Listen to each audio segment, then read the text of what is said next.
कैसी हैं आप? मैं बहुत अच्छी हूँ। कैसी रही जर्नी आपकी? बहुत अच्छी जर्नी थी। फर्स्ट टाइम इंडिया में हुआ है कंपटीशन और ये देहरादून में हुआ था। अरे कोई ऐसी चीज़ बताओ, इंटरेस्टिंग चीज़ बताओ अपने स्पोर्ट्स के बारे में। Every turn is a chance to pass or crash but I choose to push. क्या डी लाइफ क्या रहती थी? सुबह कितने टाइम उठते थे आप लोग?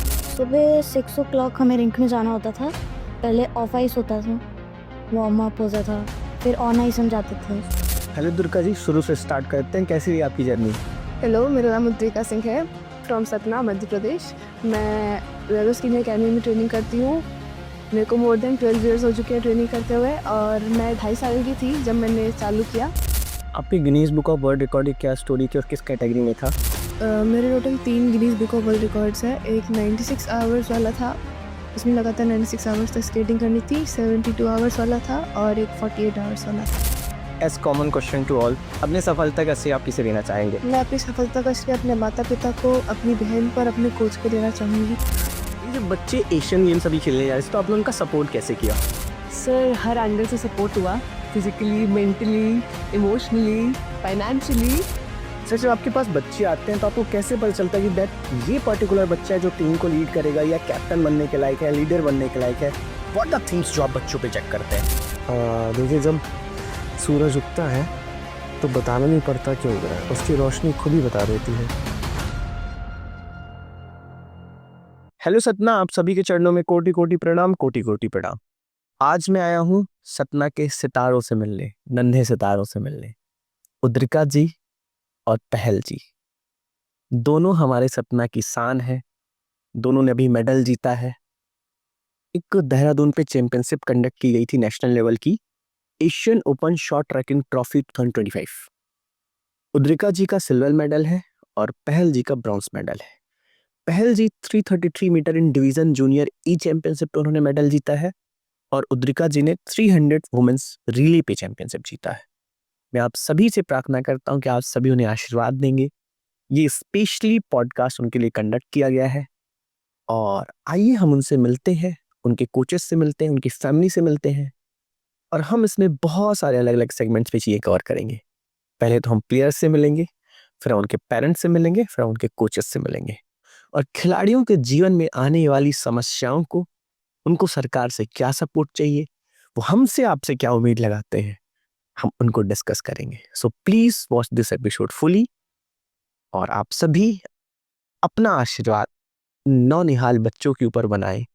ये हमारे सतना की शान है, हमारे सतना के सितारे हैं।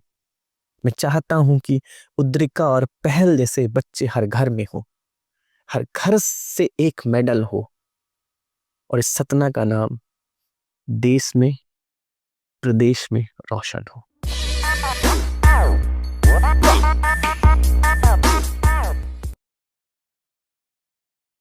हेलो सप्ताह, आप सभी के चरणों में कोटि कोटि प्रणाम, कोटि कोटि प्रणाम। मैं कुमार संत आज आया हूँ मैजिक गर्ल उद्रिका जी के पास में और आइए मिलते हैं, उनकी जर्नी को एंजॉय करते हैं।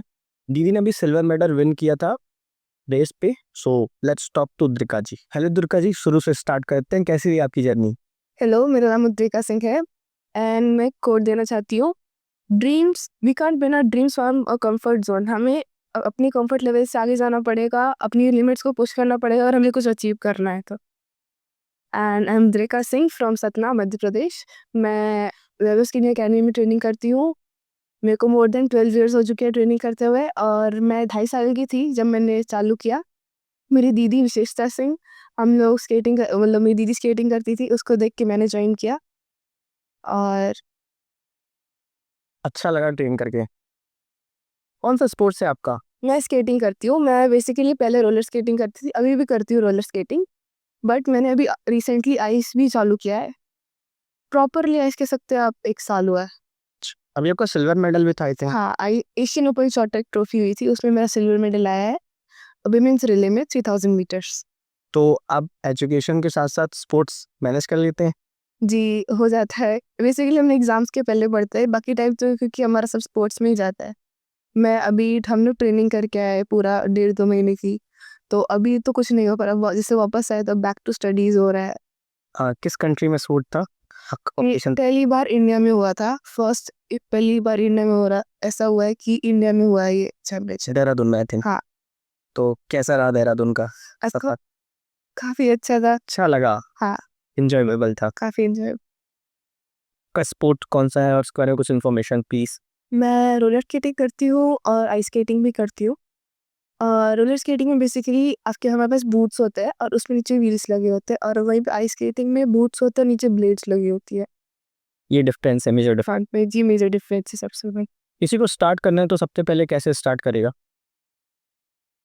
ये आपकी, अगर आप रोलर स्केटिंग कर रहे हैं तो अगर आपको आइस स्केटिंग जाना तो ये हल्का ईजी पड़ जाता है, क्योंकि बहुत थोड़ा सा सही कितना माइनर डिफरेंस? डिफरेंस है। हाँ, क्योंकि थोड़ा सा सेम होता है। लेकिन अगर आप टेक्निक की बात करें तो टेक्निक में डिफरेंस है दोनों की। आपकी Guinness book of world record क्या स्टोरी थी और किस कैटेगरी में था? मेरे total 3 Guinness book of world records है। एक 96 आवर्स वाला था, उसमें लगातार 96 आवर्स तक स्केटिंग करनी थी। 72 आवर्स वाला था और एक 48 आवर्स वाला था। इसमें ये बेलगाम में हुआ था, कर्नाटका में। हमारे एकेडमी के पास टोटल 29 वर्ल्ड रिकॉर्ड्स है। उसमें कई एशियन वर्ल्ड रिकॉर्ड्स है और नॉर्मल वर्ल्ड रिकॉर्ड्स भी है और Guinness book of world records भी आप स्टडीज के साथ स्पोर्ट्स कैसे मैनेज कर पाते हो? टाइम निकल जाता है दोनों के लिए? है। जी निकल जाता है, क्योंकि जैसे हमारी ट्रेनिंग होती है, हमारी ट्रेनिंग के बाद मैं 1-2 घंटा पढ़ लेती हूँ। और जैसे जब एग्ज़ाम्स वगैरह आते हैं तो हमारी जो कोच है मिस्टर अग्रवाल सर, वो हम लोग को छुट्टी दे देते हैं जैसे एग्ज़ाम्स के पहले, और हमारी क्लासेस भी बंद हो जाती हैं। इजी रहता है? हाँ, ईज़ी पड़ता है। एग्जाम टाइम में भी आप थोड़ा ज्यादा अटेंटिव रहते होगे, कंपटीशन टाइम में स्पोर्ट्स में, मतलब ओवरऑल आप बैलेंस कर लिए तो दोनों का। आपका आपके कोच सर बेहो सर के साथ कैसा रिलेशन है? स्ट्रिक्ट है? वो स्ट्रिक्ट तो है, पर वो सिर्फ ट्रेनिंग के टाइम पे स्ट्रिक्ट है। बाकी वैसे जो कोच है, जो हमारे कोच है, वो बिल्कुल हमारी फैमिली जैसे है। क्योंकि एक तो स्पोर्ट के लिए हो गया, वो तो अलग है, वो स्ट्रिक्टनेस तो ज़रूरी है सबके लिए। But apart from sports sir बहुत ज़्यादा कह सकते हैं कि एज अ फ्रेंड भी हमारे, क्योंकि हमें सही से गाइड भी करते हैं, एज अ फैमिली भी है, और एज अ ब्रदर भी वो हर तरीके से हम लोग को सपोर्ट भी करते हैं। तो काफ़ी अच्छा है। और लेकिन मैं बहुत छोटी सी जब मैं आई तो उन्होंने मुझे ऐसे खिलाया भी है, तो बहुत अच्छा बॉन्ड है हमारा भी। हाँ, सर से मैं भी पर्सनली मिला हूँ तो सर के लिए मैं एक लाइन ऐड करना चाहूंगा। गुरु कुम्हार शिष्य कुंभ है, घड़ी घड़ी काढ़े खोट, अंदर हाथ सहारा दे बाहर मारे चोट। दीदी ने कहा कि सर कंपटीशन टाइम में स्ट्रिक्ट रहते हैं। मैं भी टीचर हूँ, पेशे से शिक्षक हूँ, तो मुझे भी कई बार बच्चों के साथ स्ट्रिक्ट होना पड़ता है। तो ये नहीं कि गुरु आपके ऊपर ताड़ना, एक्चुअली में क्या होता है मैं आपको अच्छी चीज बताता हूँ। शिक्षकों के पास दो चीजें हैं, शब्द और छड़ी। जब बच्चा शब्द से नहीं सुधरेगा तो टीचर उसे छड़ी देगा। सर के साथ भी ऐसा, मैं सर से मिला, मुझे बहुत अच्छा लगा। तो सर कई बार बाहर से तो चोट देते हैं बट अंदर से सहारा देते हैं। और मनोबल के रूप से मैं इतना बता सकता हूँ कि बच्चे बहुत छोटे हैं और सर मनोबल के रूप से उन्हें खड़ा कर देते हैं। तो ये मुझे बहुत अच्छा लगा सर के बारे में। सो थैंक्स वैभव सर, आप हमारे सतना के बच्चों को इतना अच्छा ट्रेन कर रहे हैं और इतनी अच्छी जगह पे मेडल्स बच्चे लेके आ रहे हैं। I really proud of you, really proud of you. As common question to all, अपने सफलता का श्रेय आप किसे देना चाहेंगे? मैं अपनी सफलता का श्रेय अपने माता-पिता को, अपनी बहन पर, अपने कोच को देना चाहूँगी, क्योंकि आज तक जो भी मैंने अचीव किया है, वो सब इन्हीं की वजह से किया है। इतना सपोर्ट सब उन्होंने ही दिया है। आपकी दीदी स्पोर्ट पर्सन है, आई थिंक मैं उनसे भी मिला। तो कैसा आप दोनों का बॉन्ड है? क्योंकि एक दो स्पोर्ट पर्सन का बॉन्ड है और दो बहनों का भी बॉन्ड है, कैसा बॉन्ड है आपका? वो हमारा बॉन्ड बहुत अच्छा है, कह सकते हैं, क्योंकि मेरी बहन के बीच में 9 साल का डिफरेंस है। ओहो। जी, तो वो मुझे एज़ अ कोच भी सिखाती है और एज़ अ सिस्टर भी रहती है मेरे साथ। और जो चीज़ें मैं जैसे मान लीजिए सर से नहीं बोल पाती, मैं अपनी बहन से बोल देती हूँ। तो एज़ अ सपोर्ट वो थोड़ा ज़्यादा मिल जाता है मुझे, कह सकते हैं। आप अपने साथ के बच्चों को और यंग बच्चों को क्या सजेस्ट करना चाहोगे जो स्पोर्ट्स में है, किसी भी स्पोर्ट्स में आपका सजेशन क्या होगा? मैं यही सजेस्ट करना चाहूँगी कि कभी भी हार मत मानिए। भले ही आपका मेडल आ रहा है, नहीं आ रहा है, it doesn't matter. What matters कि आप अपना बेस्ट दो, क्योंकि एक बहुत फेमस कोट है, कह सकते हैं, हार के ही जीत होती है। तो we should never give up, क्योंकि ये मैटर नहीं करता कि आप जीत रहे हो, हार रहे हो। आप अपना बेस्ट दे रहे हो, वो मैटर करता है। क्योंकि प्रैक्टिस तो सभी कर रहे हैं, सब अपना बेस्ट दे रहे हैं। तो मेरा यही मानना है कि आप जो भी करो अपना बेस्ट करो और कभी भी हार मत मानो, कभी गिव अप नहीं करना। मेडल नहीं आ रहा है इसका मतलब ये नहीं कि आप गिव अप कर दो अपने स्पोर्ट। तो ये कहना चाहूँगी कि कोई भी गिव अप नहीं करे और अपना स्पोर्ट कंटिन्यू करे। मैं सबको थैंक यू बोलना चाहूँगी जो जिन्होंने मुझे इतना सपोर्ट दिया। मेरा जितना भी अभी तक का जो भी अचीवमेंट है, सबको थैंक यू बोलना चाहूँगी। मेरे कोच को, मेरे पेरेंट्स को, और सभी सत्ता वालों को जो इतना सपोर्ट कर रहे थे मुझे, और मैंने जो मेडल जीता है सब उन्हीं की वजह से है। Thank you everyone. Most welcome दीदी, मोस्ट वेलकम। बहुत अच्छा लगता है जब हम अपने सपना में ऐसे बच्चों से मिलते हैं जो इतनी मेहनत करते हैं और एंड ऑफ दैट सपना का नाम ऊपर लेके जाते हैं। सो बहुत अच्छा लगा आपसे मिलके, और आई होप बच्चे आपसे कनेक्ट करें, आपसे मोटिवेट हों, आपसे चीज़ों को सीखें और अपने आप को भी फर्दर पुश करें। क्योंकि right now what I think कि जो यंग जनरेशन है वो सोशल मीडिया में अपना बहुत ज़्यादा टाइम दे देती है। एक्चुअली में सोशल मीडिया लर्निंग फेस है, वहाँ पे हम आते हैं अपने आप को प्रमोट करने, बट आप जैसे बच्चे बहुत इसका मिसयूज़ कर जाते हैं, या जो भी एक्सवाइजेड इस एज के बच्चे हैं। सो कोई मैसेज अपने बच्चों को सोशल मीडिया से रिलेटेड, ये आपने भी यूज़ किया होगा यो। मैं ये कहना चाहूँगी कि लाइफ में बैलेंस बहुत इंपॉर्टेंट है, चाहे वो कोई भी चीज़ हो। जैसे एक स्पोर्ट्स पर्सन होता है, उसकी लाइफ में बैलेंस बहुत इंपॉर्टेंट है, क्योंकि उसे उसकी स्टडीज़ भी देखनी है, उसे अपना स्पोर्टिंग प्रैक्टिस भी देखनी है, अपना करियर भी देखना है, और आप एंटरटेनमेंट के लिए अपना सोशल मीडिया भी यूज़ कर सकते हो। बट वो डिपेंड करता है कि आप उसको राइट वे में यूज़ करो, और आप उसको ऐसे यूज़ कर सकते हो कि उसको मोटिवेशन कोट देने के लिए, न्यूज़ के लिए और बाकी चीज़ों के लिए भी यूज़ कर सकते हो। वो आपके ऊपर डिपेंड करता है, बट मैं तो ये कहूँ कि सब मोटिवेशन बैलेंस बहुत इंपॉर्टेंट है और ओवरऑल डिसिप्लिन बहुत इंपॉर्टेंट है। अगर आप बैलेंस वे में एंटरटेनमेंट हो या स्पोर्ट हो या स्टडीज़, अगर आप बैलेंस करोगे तो अल्टीमेटली डिसिप्लिन डेवलप होगा, डिसिप्लिन आएगा तो कंसिस्टेंसी आएगी, कंसिस्टेंसी आएगी तो स्मॉल स्मॉल रिजल्ट्स आपको मिलने लगेंगे। और मैं ये मानता हूँ, देखो जो मैं जितना बच्चों के साथ टाइम स्पेंड करता हूँ, छोटे छोटे एफर्ट्स जो होते हैं ना, वो अल्टीमेटली धीरे धीरे धीरे धीरे आप एफर्ट्स पुट करते रहो, पुट करते रहो, पुट करते रहो, आपको अल्टीमेटली रिजल्ट मिलने लगता है। बहुत अच्छा लगा आपसे बात करके। अल्टीमेटली मैं मोटिवेट हो गया, सही बताओ तो इस एज के बच्चों से मिलते हैं ना जब हम लोग, तो हमें सच में वैसे बच्चे आते हैं, जैसे जो ड्रीम गर्ल्स है, ड्रीम बॉयज होते हैं, कि आप जैसे बीइंग अ टीचर में जैसे बच्चे देखना चाहता हूँ ना, वो आप जैसे बच्चे हैं। और मैं आई होप अपने सभी बच्चों को सजेस्ट करता हूँ कि प्लीज़ दीदी से बहुत सारी अच्छी चीज़ें सीखें, बहुत बहुत बहुत सारी अच्छी चीज़ें सीखें और अपने लाइफ में उसे पुट अप करें। Thank you very much. Hello पहल जी, कैसी हैं आप? मैं बहुत अच्छी हूँ। कैसी रही जर्नी आपकी? बहुत अच्छी जर्नी थी। फर्स्ट टाइम इंडिया में हुआ है कंपटीशन, और ये देहरादून में हुआ था अभी। आप गए थे वहाँ पे? कौन सा मेडल था आपका? ब्रॉन्ज मेडल लगा था 300 मीटर। 10 मीटर। अच्छा लगता है? वो कौन सा है वैसे? Ice skating. Ice skating difficult है, इजी है? डिफिकल्ट है, सब उतना इजी नहीं है, तो आपका मेडल कैसे लगा? मेहनत करते हो आप? क्योंकि मेरा सेकंड ईयर है आइस स्केटिंग करते हुए। अभी आप किस क्लास में हो? Six। 6 में हो? वाह, कैसे मैनेज हो पाता है स्टडीज, होमवर्क, फिर देन स्पोर्ट्स? वो हमें बैलेंस करना पड़ता है। एग्ज़ाम के टाइम पे बस थोड़ी ज़्यादा पढ़ाई करनी पड़ती है, और मेरे टीचर भी सपोर्ट करते हैं। जब पेरेंट्स का सपोर्ट फुल रहता है, बहुत सपोर्ट करते हैं, डांट तो नहीं पड़ती खाली पढ़ने के लिए? पढ़ती है एग्ज़ाम से पहले। अच्छा, एग्जाम से पहले तो थोड़ी ज़्यादा पढ़ाई कर लेते हो एग्जाम टाइम में? हाँ। अच्छा, तो स्पोर्ट्स में बहुत अच्छा लग रहा है। हम्म। अच्छा, कोई ऐसी चीज़ बताओ, इंटरेस्टिंग चीज़ बताओ अपने स्पोर्ट्स के बारे में। एक इंटरेस्टिंग चीज़ मैं बताना चाहती हूँ। Every turn is a chance to pass or crash, but I choose to push. Wow, every turn is a chance to pass or crash, but I choose to push. Just give me once more, please. It's Ev- so matter. Every turn is a Chance to pass. Pass or crash, but I choose to push. जी, बहुत hard, बहुत मेहनत की तुमने। 2 महीने हम लोग देहरादून में थे प्रैक्टिस के लिए। पहले ट्रायल्स हुए थे, उसके बाद 2 महीने कैंप हुआ था वहाँ पे देहरादून में, प्रैक्टिस, फिर कंपटीशन चल। कैसे दो, मतलब जो वहाँ 2 मंथ का कैंप था, तो कैसी, मतलब क्या डे लाइफ क्या रहती थी? सुबह कितने टाइम उठते थे आप लोग? सुबह 6 o'clock हमें रिंक में जाना होता था। पहले ऑफ आइस होता था, वार्म अप होता था, फिर ऑन आइस हम जाते थे। फिर हम लोग आते थे घर, लंच करते थे, सोते थे। फिर हम लोग को शाम में होता था। फिर शाम में 3 और 4 हम लोग चले जाते थे। फिर रात को आते थे 8, 7 o'clock। ठंड नहीं लगती आइस में? मेरा कॉप मन करती है जैसे मैं सोच रहा। लगती है। हम लोग जैकेट्स लेके जाते थे। तो मतलब अच्छा सफर चल रहा है, अच्छा लग रहा है? पक्का प्रेशर तो नहीं है? नहीं, कोई प्रश्न नहीं है। कोई स्ट्रेस? नहीं। सारी चीज अच्छी चल रही है? हाँ। लाइफ इजी है, हार्ड? इतनी सारी चीजें करते हुए? उतनी इजी भी नहीं, उतनी हार्ड भी नहीं। उतनी इजी भी नहीं, उतनी हार्ड भी नहीं है।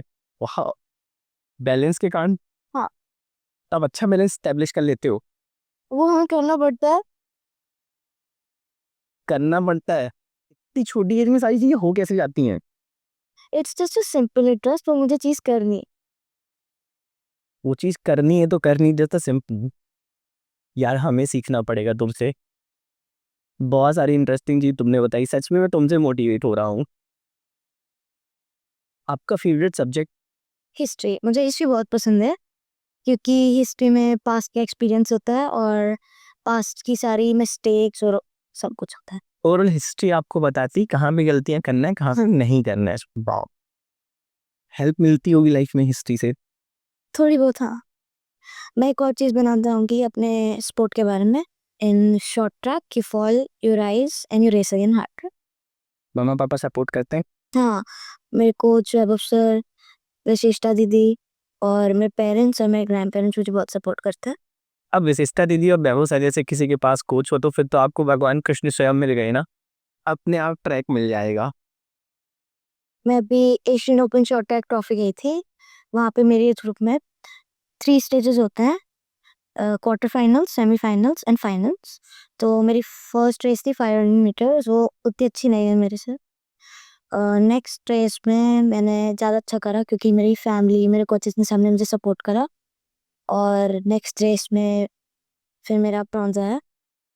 11 कंट्रीज आई थी वहाँ। फिर मेरी सेकेंड रेस थी, मैंने अपना इनिशियल फियर ओवरकम करा और जिसमें 500 मीटर्स में मैं जिससे हारी थी उससे मैं जीत गई 300 मीटर्स में।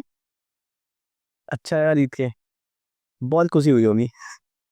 And I was overwhelmed with happiness when I won the group bronze as it was my first time in Asian, and I'm aiming for Olympic medal in short track. Oh, you are aiming for Olympic medal in short track? पक्का? सच्ची? बहुत मेहनत करो, बहुत पहले तो नहीं, बहुत बहुत ज़्यादा वेल विशेष है। ईश्वर करे आप बहुत आगे जाए और इंडिया के लिए ओलंपिक मेडल लेके आए। Thank you. मोस्ट दीदी आपको बहुत बहुत प्रणाम, बहुत बहुत प्रणाम। आपने इतने होनहार बच्चे हमारे सतना को दिए। बहुत अच्छा लगता है जब हम बच्चों के अचीवमेंट्स देखते हैं। कैसे आपने इनकी पेरेंटिंग की? सर पहली बात तो ये कि हमने इनको गलतियां करना अलाउ किया, क्योंकि बहुत सारे लोग क्या करते हैं, बच्चा एक गलती करता है और उसको इतना डांटते हैं कि शायद वो दूसरी गलती कर ही नहीं पाता और उस गलती के डर से कोई नया मुकाम नहीं हासिल कर पाता। तो हमने उनको गलतियां करने दी, गलतियों से सीखने की परमिशन दी और उतना ही डांटा या उतना ही बोला जितनी ज़रूरत थी। और आज उसका नतीजा है कि वो गलतियां करते करते, सीखते सीखते इस मुकाम पे पहुंच गए हैं कि आज इंडिया का नाम रोशन करके आए। और दूसरी बात ये कि हमने बहुत ज़्यादा पढ़ाई का बर्डन नहीं डाला, बैलेंस करना सिखाया। क्योंकि बहुत सारे लोग, जैसे मेरे फ्रेंड्स भी बोलते हैं, बच्चा फर्स्ट क्लास में है, बोलते हैं मैम हम कल कहीं नहीं जाएंगे क्योंकि बच्चे के पेपर है। तो मेरा बच्चा फर्स्ट क्लास में है, आप उसको पेपर का फियर क्यों सिखा रहे हो? एक्चुअली हम पेरेंट्स ही बच्चे को डर सिखाते हैं कि पेपर है, डरो, एग्जाम में फुल मार्क्स लाने हैं। तो वो मैंने अपने दोनों बच्चों को नहीं सिखाया। पढ़ना है 1 घंटा भी पढ़ो, बट फोकस के साथ पढ़ो। तो I never asked them to enforce studies. तो वो बैलेंस करना उनने सीखा कि whatever they are interested in, उनको अलाउड है करना, एज लॉन्ग एज कुछ गलत नहीं कर रहे। और यही कोशिश करी कि गलत और सही का फर्क साथ साथ होते जाए जिंदगी में। तो ये बहुत अच्छी बात है। दीदी से जब मैं बात कर रहा था ना बैक ऑफ द सीन, तो दीदी ये बता रही थी मैं अपने मम्मा से बहुत सारी चीज़ें सीखती हूँ। तो मुझे पता चला कि क्यों ये सीख रही हैं, आप उनकी प्रथम गुरु है मुझे लगता है। दीदी आपको उद्रिका तंग तो नहीं करती बहुत ज़्यादा? .es तो नहीं है? देखिए, जो आपने क्वेश्चन पूछा इसको तो मैं गलत नहीं बोल सकती, बट यस कि बच्चों में सारी चीज़ें होनी चाहिए। बचपना बचपन में ही अच्छा लगता है। इट्स नॉट मी कि अब अगर हम लोग चाहे भी तो we are so engage in our circumstances, अपनी सिचुएशंस में हम लोग इतने बिजी हैं कि we don't know what is बचपन। बट इन लोगों को जब मैं देखती हूँ तो आई अलाउ देयर बचपन। मैं इनके बचपन को डिस्टर्ब नहीं करती, मैं इनके टाइमिंग्स को डिस्टर्ब नहीं करती। अगर ये कुछ कर रहे हैं दे आई अलाउ देम कि हाँ इनको करना दे अटेम्प्ट्स। अगर अटेम्प्ट्स नहीं लेंगे तो सीखेंगे कैसे? तो ये बहुत अच्छी बात आपने बोली कि मैं अलाउ करती हूँ उनको अटेम्प्ट्स लेने के लिए। बहुत बहुत अच्छा स्टेटमेंट है। कि बच्चे जब रियली जब अटेम्प्ट लेंगे वो फेल होंगे और तभी वो सक्सेस भी होंगे। तो वही मैं कह रही हूँ, जैसे टीचर्स के साथ भी है, सबके साथ है, तो मैं ये कोशिश करती हूँ कि भाई आपका कंडीशन अच्छा होना चाहिए, ड्यू रिस्पेक्ट सबको दो। हाँ, आपसे कोई गलती होती है तो उसको जानो कि आपने गलत किया है, आपको ये पता होना चाहिए कि आपके आसपास what is wrong what is right, but choose आप करना what has you have to be. It's you only, you are the maker of your own. तो मैं यही बच्चों को बोलती हूँ, इवन विशेषता को भी, जो मेरी बड़ी डॉटर है, और भी जो जिनसे मेरी बात होती हैं, और उद्रिका को भी मैं यही बोलती हूँ, बेटा कि जो भी करो गलती हर सबसे होती है, बट अपने सबसे क्लोजेस्ट हमारे पेरेंट्स ही हैं, उनसे ज़रूर बताना चाहिए। और अपने आसपास जरूर जरूर समझो कि क्या हो रहा है, डोंट बी मतलब कि केयरलेस मत रहो, बी वेरी केयरफुल और अटेम्प्ट्स करो। और गलती कुछ होती है तो उसके लिए भी सोचो गलत हो गया तो उसको ठीक करना है मुझे, और पिकअप्स अच्छे लो। और छोटा बड़ा दिन सब दिन आता है, हर दिन एक जैसा नहीं होता। So be always in good mood, और अपने आप को हमेशा ही आप एक एनर्जेटिक लेवल पे ही रखो। अगर कुछ प्रॉब्लम आ रही है, कुछ हो रही है, तो हम लोग हैं, आज हम लोग हैं, हम आपको बताएंगे कि इसको सॉल्व कैसे करना है, क्योंकि प्रॉब्लम हर जगह है, ऐसा कोई दिन नहीं है जो प्रॉब्लम नहीं हो। तो प्रॉब्लम सॉल्व करने की अटेम्प्ट्स भी आप में आनी चाहिए। वही मैं कह रही हूँ कि बच्चों में ये होना चाहिए, फियर तो सबके साथ है, लेकिन how to overcome from that. तो मेन वही मैं कहती हूँ कि प्लीज़ बच्चे, आप जो भी करो अच्छे से करो, खुश होके करो। कुछ गलती होती है, ठीक है, गलती मुझसे भी होती है, मैंने भी कुछ बहुत अच्छे अच्छे काम किए, लेकिन गलत काम मेरे से बहुत सारे हुए होंगे, बट आई स्टे ट्राई कि मेरे से दोबारा वो गलतियाँ ना हो, या अगर कुछ गलत काम हो गया है तो ठीक करने का तरीका क्या है। और ये बात हमेशा याद रखना बेटा कि प्रॉब्लम सबके लाइफ में है, और हर एक जगह का कोई ना कोई रास्ता ज़रूर है। मतलब ऐसी कोई चीज़ नहीं है जो सॉल्व नहीं हो सकती, हर जगह एक डोर है, you have to find it, but process आपका क्लीन होना चाहिए और लॉयल होना चाहिए। दीदी राइट एज क्या है बच्चों को स्पोर्ट्स में पुश करने के लिए? I guess right age 3 to 4 years है, जब बच्चा खुद को समझने लगता है, अपने काम करने लगता है। That is the right age कि आप धीरे धीरे इंटरेस्ट चेक करो उसके। कई बार बच्चा ना थोड़े दिन एक स्पोर्ट्स चाहता है, फिर बोलता है मम्मा नहीं अच्छा लग रहा, तो वो दूसरा स्पोर्ट्स भी ट्राई करता है। तो it is quite experimenting age. फिर धीरे धीरे अप टू द 6 to 7 समझ में आ जाता है कि हाँ बच्चे का इंटरेस्ट वही है, फिर हम और फोकस करके या और प्रोफेशनल ट्रेनिंग देके उस पर आगे बढ़ सकते हैं। तो I guess that is the right age. ये जब बच्चे एशियन गेम्स अभी खेलने जा रहे थे तो आपने उनका सपोर्ट कैसे किया? सर हर एंगल से सपोर्ट हुआ, फिजिकली, मेंटली, इमोशनली, फाइनेंशियली, हर एंगल पे हमने सपोर्ट किया। और देहरादून उनके साथ रहे, मैं और भाभी हम साथ में थे, हम दोनों के बच्चे साथ में थे। तो लाइक फिर 15 दिन वो रही, 15 दिन मैं रही, तो ऐसे बैलेंस करके हम बच्चों के साथ रहे, ताकि हम साथ में रहे तो उन्हें प्रॉपर सपोर्ट। खाना हमने होम स्टे लिया, हमने बच्चे को होटल में नहीं रहने दिया, बिकॉज होटल का खाएगा तो वो खिलेगा क्या। So that was our true point कि हमें न्यूट्रिशियस फूड खिलाना है, तो हमें स्पेशली होम स्टे सर्च करे। तो वो एक बहुत बड़ा टारगेट था, क्योंकि वहाँ एशियन कंपटीशन हो रहे थे और इतना इजीली कुछ भी अवेलेबल नहीं था, सब कुछ बुक था। तो 2-3 दिन तो हमको वो ढूंढने में ही लगे। तो that was the struggle which we went through, but result इतना अच्छा था कि वो स्ट्रगल शायद अब याद भी नहीं। दीदी आप लोगों के ऊपर भी वैसा ही स्ट्रेस सेम प्रेशर होता है जो बच्चों के ऊपर होता है, जब बच्चे स्पोर्ट के लिए होते हैं? ऑब्वियसली होता है, बट स्टिल ये है कि अगर बच्चा ट्राई कर रहा है तो we always support them, we are behind them. उनको ये नहीं लगना चाहिए कि मैं तो चाहती हूँ या मैं चाहता हूँ, बट करूँ कैसे। तो अगर उद्रिका चाहती है, विशेषता चाहती है कि हमें ये काम करना है, या जो भी बच्चे हैं अपने पेरेंट्स से उम्मीद किससे करेंगे। आप खुद सोचिए कि अगर छोटा बच्चा है, वो अगर उम्मीद रखता है किससे करता है, वो तो उसके पास तो कोई भी सोर्सेज नहीं है, उसका अल्टीमेट सोर्स उसके पेरेंट्स हैं, या उसके अफेक्शनेट अल्टीमेट जो उनके गार्जियंस होंगे। और हमारे पास लकीली एक और एलिमेंट है, हमारे बहुत ही स्ट्रॉन्गेस्ट पर्सन है, हमारे वैभव सर हैं। इन्होंने हमारे बच्चों को इतने अच्छे से सपोर्ट किया है, जैसे हम एज अ पेरेंट अपने बच्चों के साथ डील करते हैं।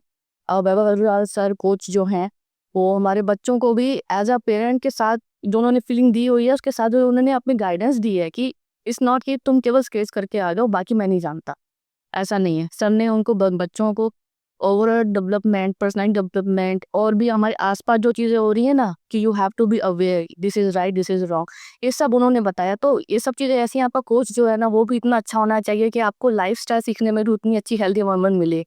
तो और कहीं न कहीं आपको आज की मॉडर्न सोसाइटी के हिसाब से, क्योंकि हमेशा ही चीज़ें जो हैं वो डेवलप होती रहती हैं, तो you have to be with cope up with them these things. उससे कोलैबोरेट करना पड़ेगा। हाँ, तो you have to be in that वे।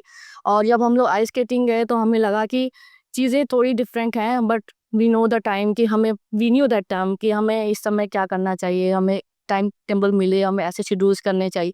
कुछ दिक्कतें थी बट समहाउ वी मैनेज्ड। और इन दोनों बच्चों ने बहुत सपोर्ट किया।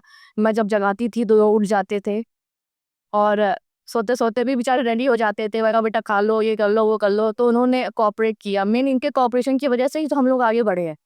हमारा मतलब हमारे बच्चे आगे बढ़े, मतलब हमको लगता है कि हम लोग भी आगे बढ़ रहे हैं। ये सभी पेरेंट्स के मन में ये होता है और वही चीज़ सामने भी आई कि जब बच्चे जीते हैं तो हम लोग को बहुत अच्छा लगा। और ऐसा भी नहीं था कि बच्चे जब गिर जाते हैं तो उससे ज़्यादा दुःख तो लगता है कि अरे यार ये कैसे हो गया? ऐसा नहीं होना चाहिए। तो बट फिर भी ये भी लगता है कि वहाँ पे और बच्चे भी जो रेसेस कर रहे हैं ना, वो भी तो मेहनत करके आए हैं। उनके लिए फील होता है जब कभी।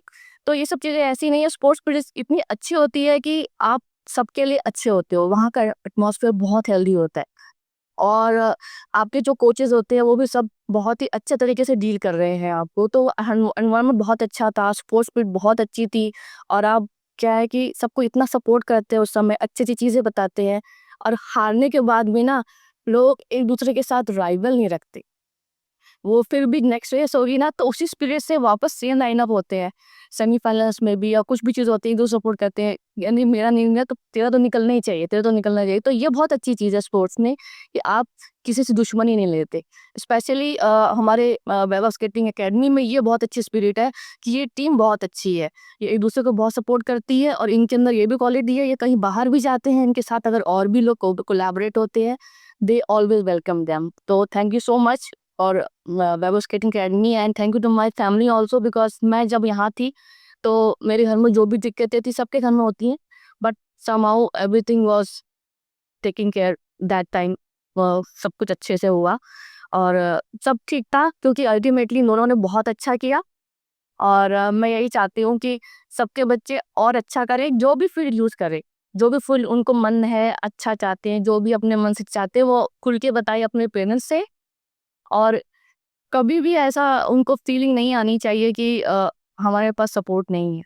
तो मैं यही कहती हूँ सब लोग सपोर्टिव बने एक-दूसरे को, एक-दूसरे सपोर्ट से ही हम लोग आगे बढ़ेंगे। थैंक यू सो मच आपने हम लोग को बुलाया और आप हमको जो सपोर्ट दे रहे हैं, हमारे बच्चों को सपोर्ट दे रहे हैं, तो हमको ये प्लेटफ़ॉर्म भी तो चाहिए था कि कहीं न कहीं लोग समझे कि हमने क्या ब बच्चे हमारे क्या कर सकते हैं और उनको आगे भी एक्सपोज़र चाहिए। अगर वो एक्सपोज़र को सोचेंगे हम सही कर रहे हैं, तो that is too good. Thank you so much for appreciating our kids and thank you so much to VSA.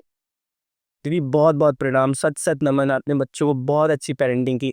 I hope जितने भी पेरेंट्स ने ये एपिसोड देखा होगा वो बहुत सारी चीज़ें सीखेंगे, अपने बच्चों पे इम्प्लीमेंट करेंगे और बच्चे बहुत आगे जाएंगे दीदी, बहुत आगे जाएंगे। Thank you so much. I guess कोई भी पेरेंट गलत नहीं होता, जी जी। तो हर पेरेंट अपनी तरफ से अच्छा ही सिखाता है। कई बार सिचुएशंस ऐसी हो जाती है कि पेरेंटिंग पे नाम आ जाता है, but I would love to salute every parent because every parent contributes something important to their children and एक heartful thank I would love to give to Vaibhav sir at coach Vishishta and Vaibhav skating academy, क्योंकि मेरे दोनों बच्चे skating में ही आगे बढ़े and by God's grace and by sir's effort.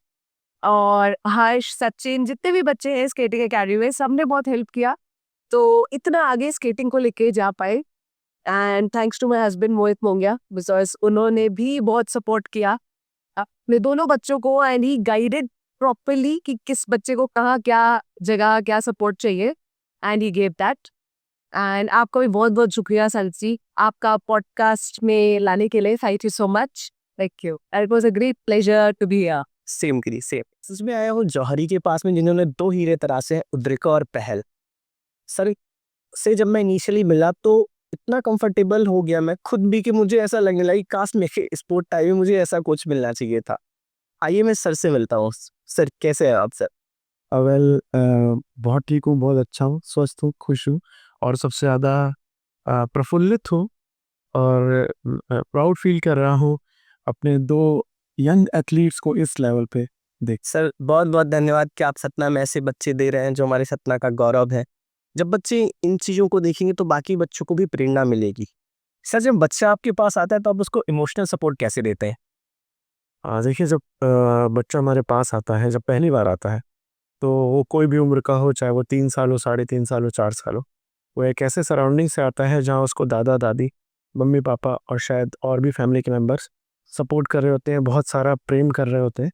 तो हमारे पास आता है तो उसके लिए एक दुनिया पूरी तरह से नई होती है। वो पहली बार देखता है कि कुछ उसी के एज के या उससे बड़े बच्चे हैं जो पैर में व्हील्स लगाए और टहल रहे हैं, तो उसके लिए दुनिया नई होती है।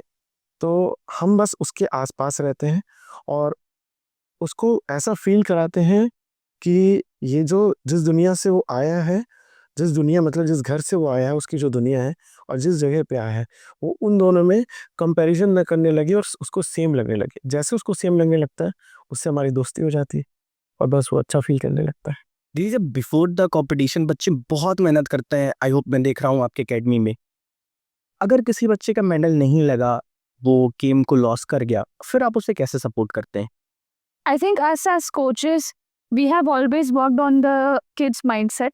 कोई भी बच्चा हमारे पास स्केटिंग करने आता है, इट्स नॉट दैट कि मतलब ऑब्वियसली अगर वो कॉम्पिटिशन्स खेलने आया है तो उसने कम से कम मिनिमम एटलीस्ट 1 ईयर और 2 साल हमको दिए होंगे। And in that 2-3 years what we do is we work on their mind.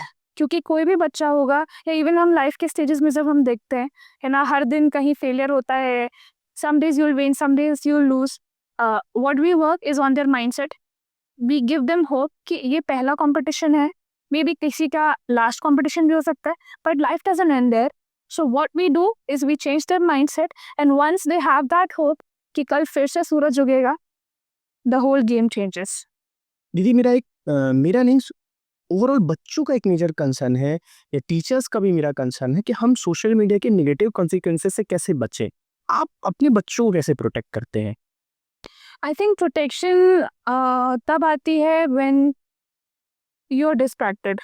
तो जब बच्चा स्पोर्ट्स में होता है, I don't think you need to get them protected. और मुझे लगता है वेबर सर के अंडर में मैं भी बहुत साल तक मैंने भी ट्रेनिंग ली है और हमारे पास इतना टाइम ही नहीं होता था। और अगर आप कहें सोशल मीडिया के नेगेटिव कॉन्सिक्वेंसेस, वो तभी आएंगे जब बच्चा फ्री है and he is not focused.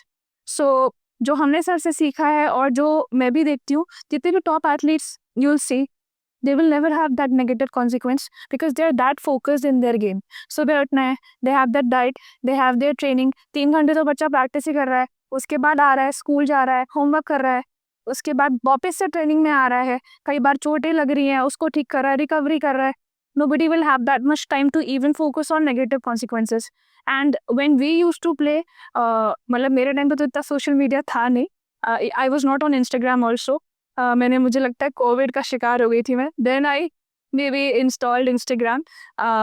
But all in all, if you use I think social media in the right sense and to use it to change your mind, because हमें ऐसा लगता है ना कि अपने शहर में हम ही राजा है, सब कुछ हम ही जीत रहे हैं, है ना। So the more you see people around you, आप कई ऐसे पर्सनालिटीज से कम अक्रॉस होते हो when you are watching social media जो आपसे बेहतर कर रहे हैं। So I think if you use it well, you can take the best of advantages, but if you don't use it well, मुझे लगता है डिस्ट्रैक्टेड जो लोग होते हैं, जब कई बार लोगों को पेरेंटल सपोर्ट नहीं मिलता है, I think then also there is negative consequences.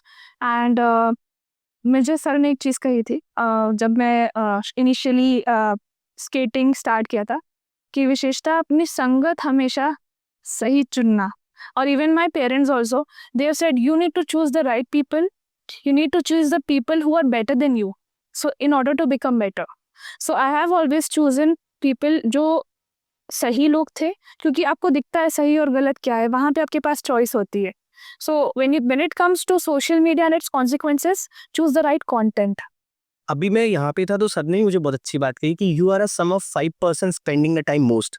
बहुत सिंपल है कि आप उन 5 लोगों का सम हो जिनके साथ आप सबसे ज्यादा टाइम स्पेंड कर रहे हो। तो बेहतर है कि अपने आसपास जिनके साथ आप टाइम स्पेंड कर रहे हो, उन 5 लोगों को कम से कम बहुत बेहतर चुनो, ताकि उनकी अच्छी चीजें अपने आप आए। तो ये सभी बच्चों को कॉपरेट करना चाहिए कि भाई देखो एटलीस्ट चलो दोस्त तो सबके होते हैं, बट कम से कम कोशिश करो कि 5 दोस्त आपके इतने अच्छे हों कि वो आपको अच्छी चीजें देते रहे। और मैं एक चीज ऐड करूंगी इसमें, जरूरी नहीं है कि सारे लोग आपके सेम फील्ड से हो सकता है कि कोई बच्चा आपका बहुत अच्छा फ्रेंड है, ही इज इनटू म्यूजिक और शी इज इनटू म्यूजिक, आप स्पोर्ट्स में हो, बट वो अपने जो एलिमेंट्स है जो आप में डालेगा और आप अपने जो एलिमेंट्स है वो उसमें डालेंगे, वो कहीं ना कहीं आपस में एक दूसरे में उस पूरे ग्रुप को बेनिफिट करता है, and that's how the group itself grows over the years. वो कहते हैं ना पक्की दोस्ती क्यों बनती है, भले ही आप सेम फील्ड से ना हो, but you can exchange learning processes. I think then you can say that right upbringing, right I'd say right process happens of life. So Zakir Khan की एक बहुत अच्छी बात मुझे याद है, आप काम जीवन 19 कर लो, इंसान आप होने ही चाहिए। अगर आप इंसान 20 हो तो जीवन सही से चलता रहता है, चीजें बेहतर होती है, आप वो करते रहते हो। वेल मैं इसमें एक चीज़ और ऐड करना चाहूँगा, जैसे आपने डिस्ट्रैक्शन की बात बोली कि देखिए 2 चीज़ें होती हैं। या बच्चा कहते हैं बच्चा बहुत मेहनत कर रहा है, मेहनत करना और तपस्या करना 2 अलग-अलग चीज़ें होती हैं। जब बच्चा मेहनत कर रहा होता है तो बहुत सारी चीज़ों में डिस्ट्रैक्ट होता है, लेकिन जब बच्चा तपस्या कर रहा होता है तो डिस्ट्रैक्शन नहीं होता है। तपस्या जैसे आप ये समझिए सुबह 4 बजे उठना, मोस्टली अगले दिन जब 4 बजे, कोई 4 बजे नहीं उठना चाहता सुबह, 4 बजे उठना, लेकिन अगली रात को जब वो सोता है तो अगले दिन फिर सोचता है कि मुझे खेलने जाना है, मुझे प्रैक्टिस करने जाना है, मुझे अगले आने वाले चैंपियनशिप की तैयारी करनी है, अपने आप को और इम्प्रूव करना है। तो जब वो तपस्या कर रहा होता है वो इतना बिजी हो चुका होता है और फोकस्ड होता है कि वो डिस्ट्रैक्ट नहीं होता है। तो ये एक बड़ा बड़ा फर्क है मेहनत और तपस्या के बीच में। सही है सर, सोने को आभूषण बनने के लिए और गले में सुसज्जित होने के लिए भी तपना पड़ता है। तो अगर किसी को भी मेडल चाहिए, if you want gold in life, you have to work hard, if you want at the top, you have to do it, there is no other option. तो that's the best what it is. Sir जब आपके पास बच्चे आते हैं तो आपको कैसे पता चलता है कि दैट ये पर्टिकुलर बच्चा है जो टीम को लीड करेगा या कैप्टन बनने के लायक है, लीडर बनने के लायक है? व्हाट द थिंग्स जो आप बच्चों पे चेक करते हैं? देखिए जब सूरज उगता है तो बताना नहीं पड़ता क्यों उग रहा है, उसकी रोशनी खुद ही बता देती है कि he or she is like shiny, वो उग रहा है, शाइन कर रहा है, रोशनी दे रहा है। तो बहुत चुनना नहीं पड़ता कि ये बच्चा जो है तो क्योंकि लीडर्स आर बॉर्न एक्चुअली, ठीक है, हम उनको नर्चर करते हैं, हम उनको उन पे देखिए प्रिपरेशन इज इक्वल टू, अगर हम प्रिपरेशन की बात करें तो जो preparation is equal to priority plus planning. तो ये सारी चीज़ें मिक्स करने के बाद हम मान जाते हैं, देख जाते हैं, समझ जाते हैं कि ये इस बच्चे में एक लीडरशिप क्वालिटी है। अल्टीमेटली सर यही है कि लीडर्स आर बॉर्न, क्वालिटीज में भी नर्चर। किसी में कोई कमी है तो हम उसको धीरे से उसमें इम्प्लीमेंट कर सकते हैं, बीइंग अ कोच या बीइंग अ कोच या उसमें इम्प्लीमेंट कर सकते हैं। हाँ जी।